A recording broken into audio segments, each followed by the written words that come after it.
everyone! Welcome back to our YouTube channel. This is Teacher Wenlong. Very glad to see you. I know everyone has known the PSLE results by now. No matter the outcome, it's all in the past. Life is a long journey, all full of opportunities waiting for you. The next exciting chapter is the secondary school. So to help you prepare well for that new phase, today we gotta keep learning the essential knowledge before entering the secondary one. In the first video, we have learned the basic algebra thinking, an exciting new method to approach math problems. And today, we are turning up a notch. Get ready to uncover the powerful algebra techniques which can make solving problems much easier and faster. You can see the title. We're gonna learn the Fubini Theorem. So, let's start to learn the new method together. To learn this new method, let's take a look at this question.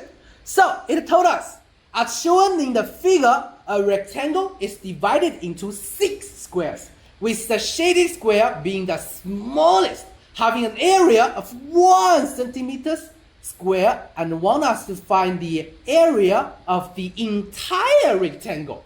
So after reading the question, first we can know, for this shaded square, the area is 1 centimeter square. So can you tell me, what's the length of the side? Very good. It's 1. Then we need to find the area of the entire rectangle. How? So, if we want to find the area of a rectangle, we need to know what? Good job. We need to know the length and the breadth. And here, how to find the length of breadth? So, since this rectangle, we have divided into the several squares. Since that, we can use the side of the square to represent the rectangle's length and breadth. But the question is, can we find the length of each square? Still no, we only know the smallest one, the length is 1. So, here guys, we encounter some unknown data that we don't know, but we really want to use. What can we do according to the first video? Wow, very good. We can use the letter to represent it. So here, we have so many unknown data for this one. We don't know. So how about we choose one square since they both have the relationship with the smallest one. For example, this one. This square, let's use the letter to represent the side of it. So we use letter X. Then, can you use the X to represent the side of the other squares? Let's have a try. For this one, what's the length of the side? Very good. Because we can find these two squares, they are the same. So the side will also be X. Very good. Then, what about this one? Because we can find the length of this square is this side plus 1. So it should be X plus 1. Very good. Then this one, next square. Tell me, what's the length of it? It's X plus 1 plus 1. So in total, X plus 2. Then the last one, the biggest square. What's the length of it? It will be the X plus 2 plus 1. So in total, X plus 3. Very good. So now we have used the X to represent each side of the square. Then can you use X to represent the length and the breadth of the rectangle? So for the length, it should be, we can find the length can be combined with these two squares. So it can be X plus 2 plus X plus 3. So in total, 2X plus 5. Very good. What about the breadth? We can find the breadth will be these two squares. So X plus 2 plus X plus 1. And we can find in total 2x plus 3.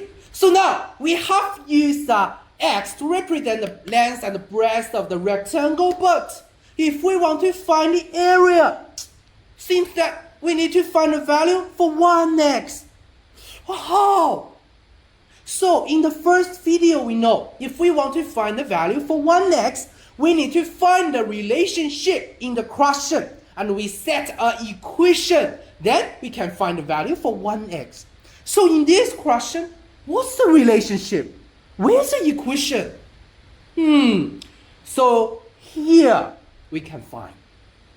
After we use x to represent each square, for the length of the rectangle, we can find, yes, this side, it can be combined with these two squares, so it'll be x plus 2 plus x plus 3.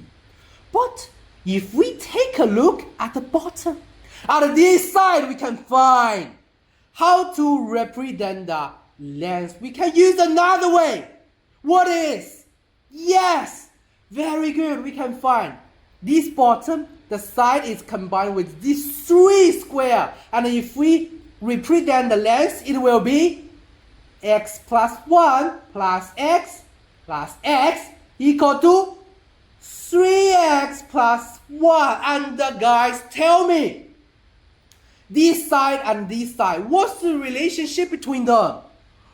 They are the same. They are all the length of the rectangle. So it should be the equal. So 2x plus 5 should be equal to 3x plus 1. And then we can just solve the equation. We can find the value for 1x. So how to solve the equation? Do you remember? If we want to solve the equation, we need to put letter in one side and the number in other side. So here, for the left one, we have letter, we have number. We don't like it. So for this 2x, how to cancel out it? We can minus 2x. Very good. So remember, what we do in the left side, since it's an equation, we need to do the same thing in the right side. So left side, we have 2x minus 2x plus 5 equal 3x plus 1 minus 2x. So in the left side, we have only 5. In the right side, 3x minus 2x, we have 1x plus 1. So x plus 1 equal to 5. X equal to 3 seconds. 1, 2, 3. Excellent! It will be 4. And keep in mind, when we write the equation use algebra, in the last step, x usually be the left side and number usually be the right side. So x equal to 4. And since x equal to 4, tell me, the length will be? Very good. The length will be 13. The breadth? Very good. It will be 11. So what's the area of the rectangle? 13 times 11 equal to 143. So this is our final answer. And take a look at the process we can find. The key in this question is find the equation. And we can look, how can we find the equation? Because we use the different things to represent the same value. We can find, for the length of this rectangle, we can use 2x plus 5 to represent, and then we can also use 3x plus 1 to represent it too. So if we calculate the same thing with 2 different ways, this is called the Fubini Theorem. Calculate the same thing with 2 different ways. Since they represent the same, so we can set an equation. So we can make a conclusion for this question. First, let's take a review. When we encounter some unknown data that we really want to use, what can we do? We use a letter to represent the unknown, the variable. Then we need to find the equation. How? So we can use a Fubini Theorem. we calculate the same thing in two different ways. Since they represent the same, we can set an equation. And in calculation, we can also use the Fubini Theorem. We can use the Fubini Theorem to check whether our answer is correct or not. We calculate the same answer with two ways. If they're the same, then it means we calculate it correctly. So that's the Fubini Theorem, what we have learned today. And since you have known it, I prepare this practice for you. And the same, when you finish it, if you have the answer, you can leave your answer in our content section. And also, you can scan the QR code in the left side, join our Segment 1 study group. Leave your answer there and have a discussion with us. And the same, if you want to get the secondary math guidance or some free material, you can also scan the QR code on the left side, join our Segment 1 study group. And also you can contact me directly. So this is the QR code with my WhatsApp and WeChat. You can scan and contact with me. And don't forget to subscribe to our channel because our series will continue. We will keep going learning some essential knowledge before entering the secondary one. So if you don't want to miss, just subscribe. Okay? That's all for this video. See you in the next video.